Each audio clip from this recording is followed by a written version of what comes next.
desenvolvendo esse assessment, que tinha dois momentos, né? O primeiro momento era quantitativo, onde as pessoas davam algumas notas para si mesmo e para os seus times, e depois tinha uma parte mais de discurso mesmo, mais qualitativa, onde as pessoas descreviam os seus desafios e estavam muito abertas para detalhar e dizer como isso acontece, como elas percebem. Então, a partir daí a gente fez duas leituras. Uma mais quantitativa mesmo com relação às notas, né? Então, aqui vocês podem olhar a nota dessas quase 100 pessoas que fizeram essa avaliação, essa autoavaliação das lideranças. Então, aqui é o julgamento que ele dá para si mesmo, né? As notas vão de 1 a 5, tá, pessoal? E eu flaguei aqui algumas que eu acho que são importantes de colocar, né? Primeiro, dizer que o espírito colaborativo é avaliado em alta, né? Isso é bem complexo, porque quando a gente vai para grupos de líderes, a gente nem sempre consegue perceber essa colaboratividade toda, mas de qualquer maneira os líderes se autoavaliaram com alto espírito colaborativo e com alta capacidade de adaptação. Mas, em contrapartida, né, 3 notas foram consideradas 2 baixas, né, essas flagzinhas vermelhas são notas que a gente considera baixa a partir da nossa expertise com essa ferramenta, né, que é a visão estratégica e a capacidade de comunicação. Então, os líderes estão sentindo muita falta de visão estratégica, seja por falta de tempo para poder exercitar isso, mas principalmente porque as organizações estão passando por constantes mudanças e não estão conseguindo comunicar isso de maneira clara dentro das organizações. E aí quem está ali no meio daquela pirâmide organizacional, né, aquela média liderança, acaba muitas vezes se sentindo extremamente perdido, porque ele não consegue ter a clareza de quais são os movimentos, quais são os impactos. Então, isso justifica um pouco essa nota baixa. E também um clássico dos nossos assessments, né, que é a nota baixa em capacidade de comunicação. Na verdade, a gente vai falar um pouquinho depois sobre isso, como a gente considera que o principal desafio do líder não é a capacidade de comunicação, né? Não é a comunicação enquanto habilidade, mas sim a comunicação enquanto processo. A gente esquece de processualizar a comunicação e ela acaba se tornando um gargalo no médio e no longo prazo. A gente vai falar um pouquinho mais sobre isso depois. E também um elemento que é claro que é médio, né? Porque isso aqui é a média de quase 100 pessoas, mas que me chamou bastante atenção, porque muita gente acabou colocando a motivação como um elemento, com uma nota baixa. E aí, muitos questionamentos, muitas provocações relacionadas ao dilema de como eu engajo o meu time se eu mesmo não estou engajado. Né? Então, aqui apareceram alguns pontos interessantes que a gente vai aprofundar mais para frente. Eu coloco um ponto de exclamação aqui na capacidade de adaptação, porque eu acho que as lideranças estão se julgando com alta capacidade de adaptação, mas estão sofrendo muito com isso. Eu acho que talvez o custo esteja sendo alto, e eu acho que a adaptação dessas lideranças tem sido um pouco mais brusca, né, e um pouco mais forçada, assim. Não é algo tão natural e orgânico como poderia.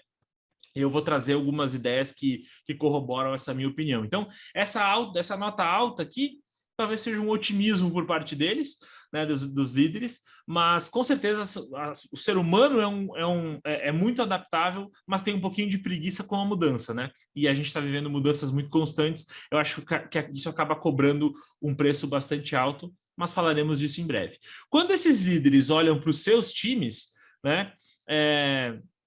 A gente acaba tendo aqui uma quebra bem maior, aqui uns flags vermelhos muito, muito altos, né? Então, esse aqui já é a avaliação que os líderes fazem dos seus times.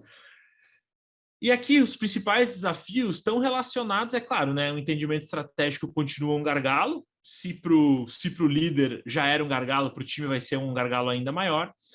Mas a gente tem alguns outros elementos bem importantes aqui, né? Por exemplo, a iniciativa, a tolerância ao erro, a autonomia dos times estão bem baixas. E claro que tudo isso tem uma relação, né? Se eu não tenho entendimento estratégico, é muito difícil que eu consiga construir um time com autonomia que vá tomar decisões lá na ponta, se ele não sabe necessariamente qual é a melhor decisão a ser tomada, né? Porque ele não sabe para onde a gente está indo. Então faz muito sentido que um time que está com pouco entendimento estratégico também tem pouca autonomia.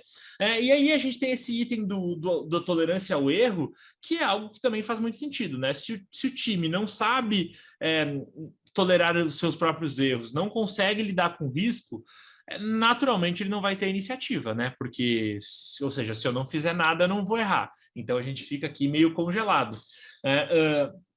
Então, as médias da avaliação das lideranças, né, a avaliação dos seus times, na verdade, é muito mais baixa. Se a gente olhar aqui, a média da avaliação dos times foi 3,78 e das lideranças 4,22. O que eu acho que a gente acaba não percebendo quando fala esse tipo de coisa é que as lideranças são um espelho, né? Então, se os times estão sofrendo com isso, muito disso é responsabilidade dos líderes, que acabam não colocando, né? É engraçado como a gente é mais crítico com os nossos times e, de certa maneira, até nos exime, né, de uma certa responsabilidade aqui. Porque quando a gente pergunta para as pessoas o quanto você acha que está ao seu alcance mudar esses comportamentos, a nota não é tão elevada assim. Ou seja, os líderes não estão entendendo o seu papel em toda essa concepção, né? Muitas vezes terceirizando um pouco essa responsabilidade. E eu acho que um dos grandes desafios para 2022 é justamente a gente virar líder de fato, né? E parar de gerenciar pessoas e começar a liderar pessoas. Ou seja, entender que esses flags vermelhos do meu time também são minha responsabilidade, né? E que eu preciso fazer algumas correções. Então, normalmente aqui a gente comenta que o que está verde nem sempre se mostra verde. O que está vermelho, sim, normalmente é um gargalo.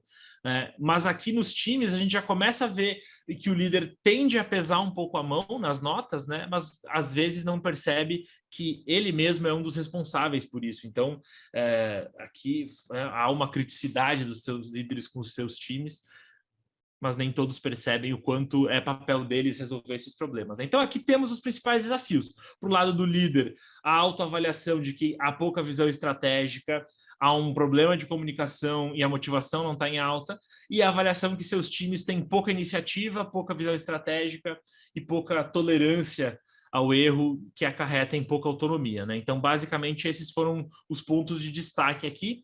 E aí, o curioso é que eles colocam, né, os líderes que responderam, colocam o engajamento da equipe como um elemento, a nota mais alta, apesar de não ser necessariamente uma nota alta no geral, mas eu coloco esse ponto de exclamação, porque depois vocês vão ver que isso, na verdade, volta como um problema. Então, esse engajamento aqui, de fato, a gente pode dar uma questionada.